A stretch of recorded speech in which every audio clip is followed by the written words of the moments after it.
Malaysia মুসলিম প্রধান দেশ হলেও এখানে আসলে বৌদ্ধ, হিন্দু, খ্রিস্টান সকল ধর্মেরই বড় বড় উপাসনালয় আছে।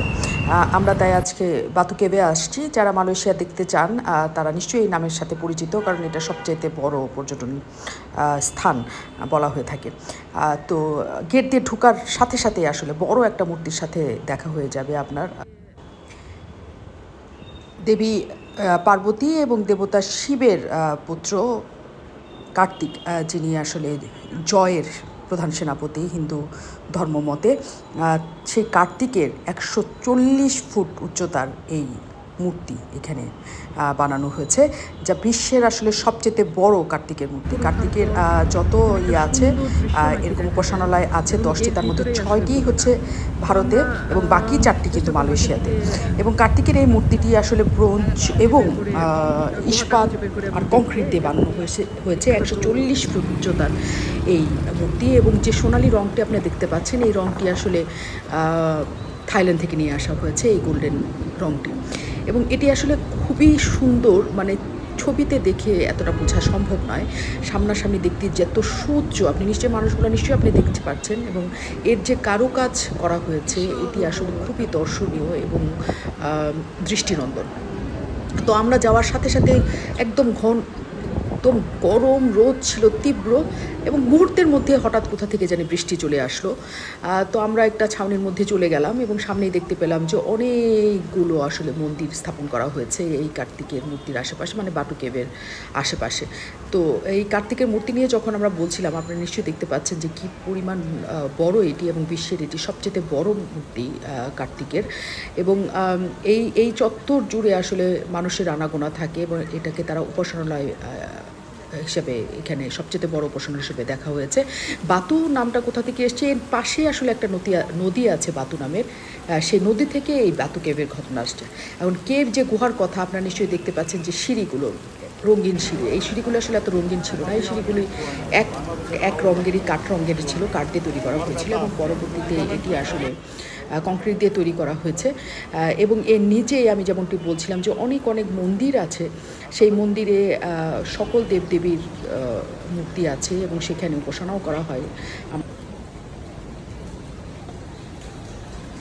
সকল মানুষজন এখানে আসলে আসেন এবং এটিকে দর্শন করেন। তো আমরা রয়ে যাচ্ছিলাম, বৃষ্টি থামার অপেক্ষা করছিলাম যে বৃষ্টি থামলে আমরা পুরোপুরি জায়গাটা দেখতে পাবো। এই ফাঁকে ক্যামেরার চোখে মন্দিরগুলো দেখার চেষ্টা করছিলাম। আপনারা নিশ্চয়ই দেখছেন দেবী দুর্গা থেকে শুরু করে এখানে কার্তিক থেকে শুরু করে সকল দেবদেবীর মূর্তিসহ এই উপাসনাগুলোকে তৈরি করা হয়েছে। তো বাতু কেভের কথা যদি আমরা বলি, এটাকে বলা হয় যে 4 কোটি বছর আগে এই গুহা আসলে ছিল, এবং সেই গুহাটি আদিবাসীরা বসবাস করত। পরবর্তীতে চাইনিজরা এসে এখানে আসলে চুনা পাথর খোঁজার চেষ্টা করেছে। এই পুরো পাহাড়টাই কিন্তু চুনা পাথরের পাহাড়। এবং এইখানে এই যে সিঁড়িগুলি আপনারা দেখতে পাচ্ছেন, 270টি সিঁড়ি যদি আপনি পার হতে পারেন তাহলে এই গুহায় আপনি উঠে যেতে পারবেন। তো সেই চেষ্টা আমরা করেছি। প্রথমে খুবই কনফিউজড হয়ে যাচ্ছিলাম যে এই সিঁড়ি বেয়ে উপরে ওঠা আসলে সম্ভব কিনা। 172টি সিঁড়ি মানে বিশাল ব্যাপার। আমি সিঁড়ি কিছুক্ষণ জায়গা উঠে এই ভিডিওটা করেছি কাছাকাছি জায়গায়, এবং তারপর আমার মনে হলো না, কেন হেরে যাও, 272টি সিঁড়ি বাইতে কেন পারবো না, একটু চেষ্টা করে দেখি। তো সেই ভেবে এই সিঁড়ি দিয়ে যখন উঠে যাচ্ছিলাম, সকল দর্শনার্থীরাও চেষ্টা করেছেন, কেউ মাঝামাঝি থেকে ফিরে এসেছেন, কেউ উপর পর্যন্ত গিয়েছেন। এবং এখানে যখন কাছাকাছি পৌঁছানো, আপনারা নিশ্চয়ই দেখতে পাচ্ছেন এগুলো শুধু চুনা পাথর এটা গুহা, এবং এটার ভিতরে মনে হচ্ছে যে কী আছে না আছে, এই রহস্য তো ওঠার সময় ভীষণ রকমের করে। এবং যত উপরে উঠে যাচ্ছিলাম আপনি দেখতে পাচ্ছেন যে সামনেরটা আসলে কতখানি উঁচু, এবং এইখানে অনেক হনুমান যাকে বলে একদম বিচরণ করে বেড়াচ্ছে অবাধে, কাছে এসে চলে যাচ্ছে, আপনার কাছ থেকে খাবার খাবে, সবাই এখানে খাবারও দিচ্ছে, তাদের অবাধ বিচরণ এই গুহাকে কেন্দ্র করে।